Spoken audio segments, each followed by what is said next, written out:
Why don't you identify your question and I'll come back to you. And the president and this entire administration are focused on that every day. I can go through the very long list of economic actions this president has taken. I know you work for Bloomberg, so I'm sure you're well.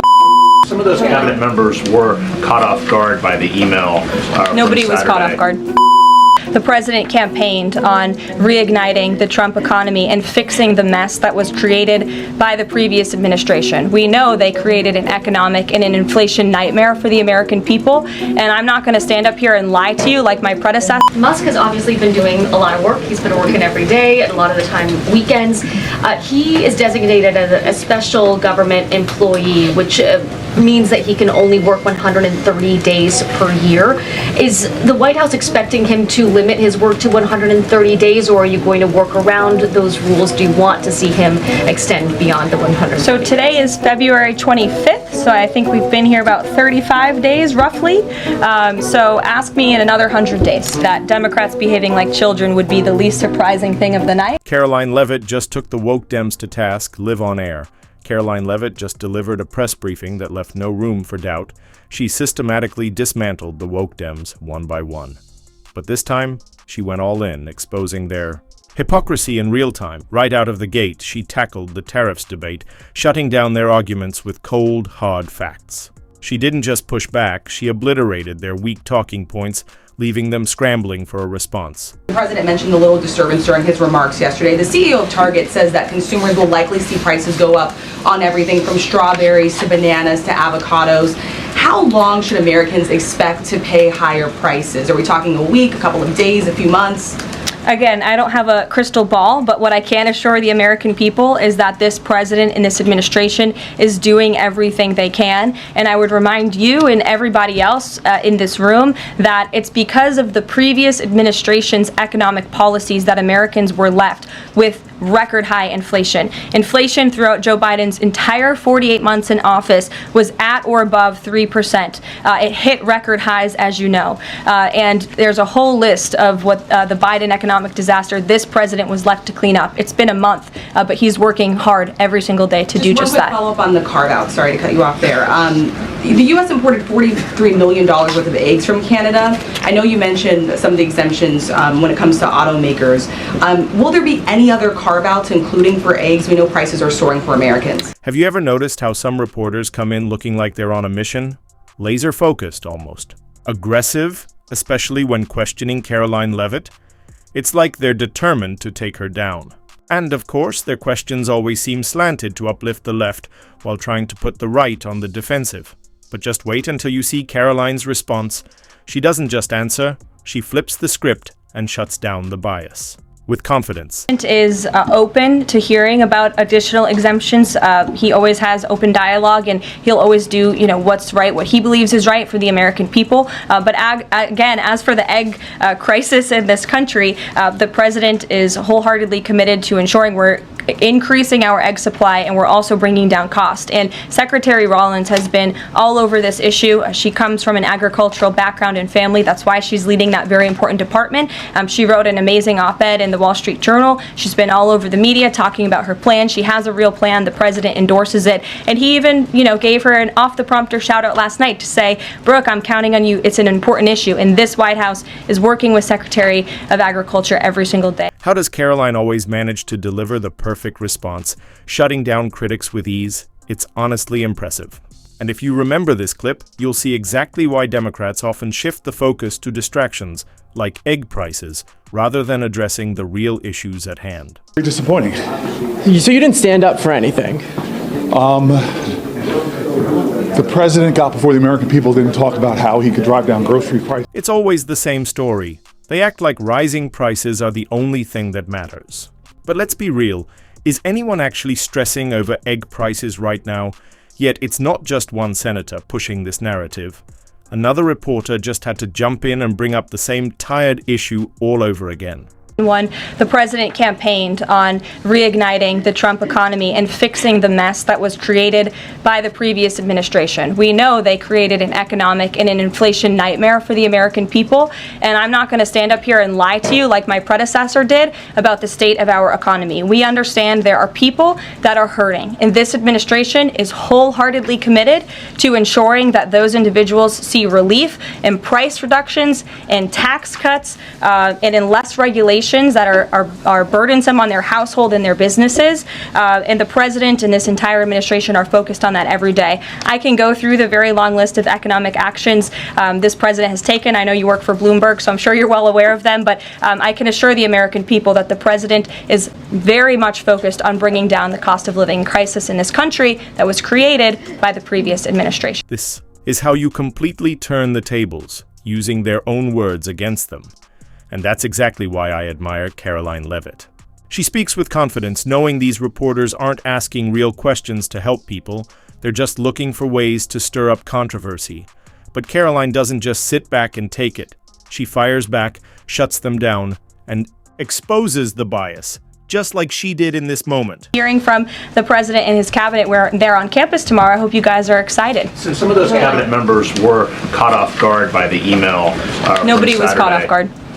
A few departments said they were caught off guard. The FBI was, the DOJ was. Did anonymous sources say that, or did the cabinet secretary say that? The cabinet secretaries and others have said that they were not aware that this was happening. So I'm wondering, will there be a give and take tomorrow at the cabinet meeting? Is Elon Musk or the president open to any type of dialogue about who is actually in charge of the chain of command of these workers? I would reject the premise of your question, Jeff. The cabinet secretaries have not said that. I know anonymous sources, probably career bureaucrats, have leaked that to many of you in this room. But as I said at the beginning of this press conference, everybody is working as one team, and the president respects the decisions of his cabinet secretaries to tell his staff, their staff, not to respond to that email because they did so out of interests of national security, and they don't want to obviously risk confidential information. It's pretty common sense. Absolutely stunning. She shut him down before he could even push his narrative. These people are desperately trying to paint the Trump administration in a bad light, but guess what? It's backfiring. Instead of proving a point, they're just embarrassing themselves again and again. Sure, Jordan. Thanks, Caroline. So, what does it say that the Democrats, while they couldn't stand for Americans or stand for victims, they stood for war and clapped for 5 more years of war?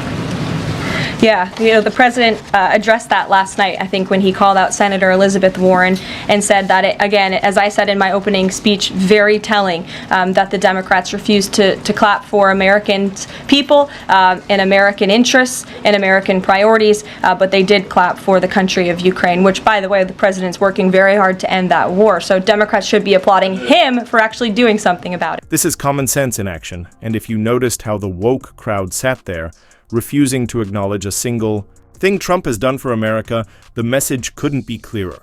They're not here to help. They're working against the country from the inside out. But before we move on to Caitlin Collins, just watch how she completely embarrassed MSNBC. You've spoken recently about how what happened in the Oval Office last week gave Americans an inside look into behind-the-scenes discussions with Zelensky. Is this how he treated Joe Biden and just treated him disrespectfully and received billions of dollars? Well, it's a very interesting question. I don't know if anybody in here asked my predecessor who stood at this podium about that, but there was a report from NBC News that President Biden also got increasingly frustrated with President Zelensky when he was handing out blank checks and President Zelensky kept asking for more.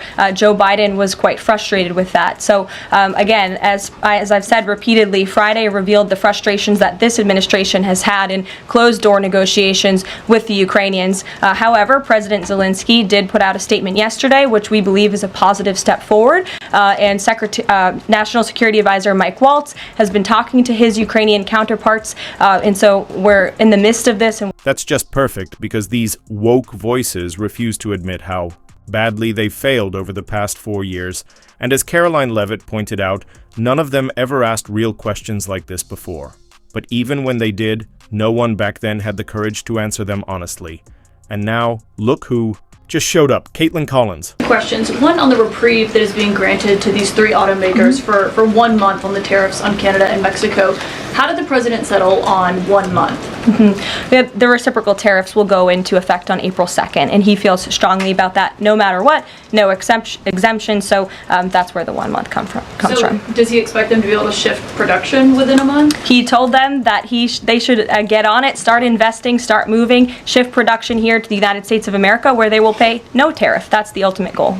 And on the conversations between the White House and the Ukrainians and the letter that President Trump revealed last night that he got from President Zelensky, Director Ratcliffe said today that the president has paused also intelligence sharing with Ukraine. Is that temporary or is that permanent?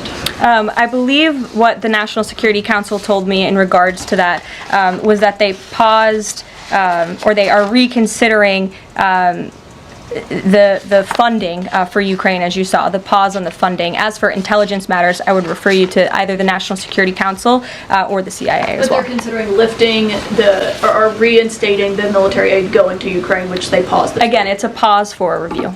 This is exactly how Caitlin Collins operates. She's not looking for real answers. Instead, she throws out one loaded question after another, hoping to set a trap.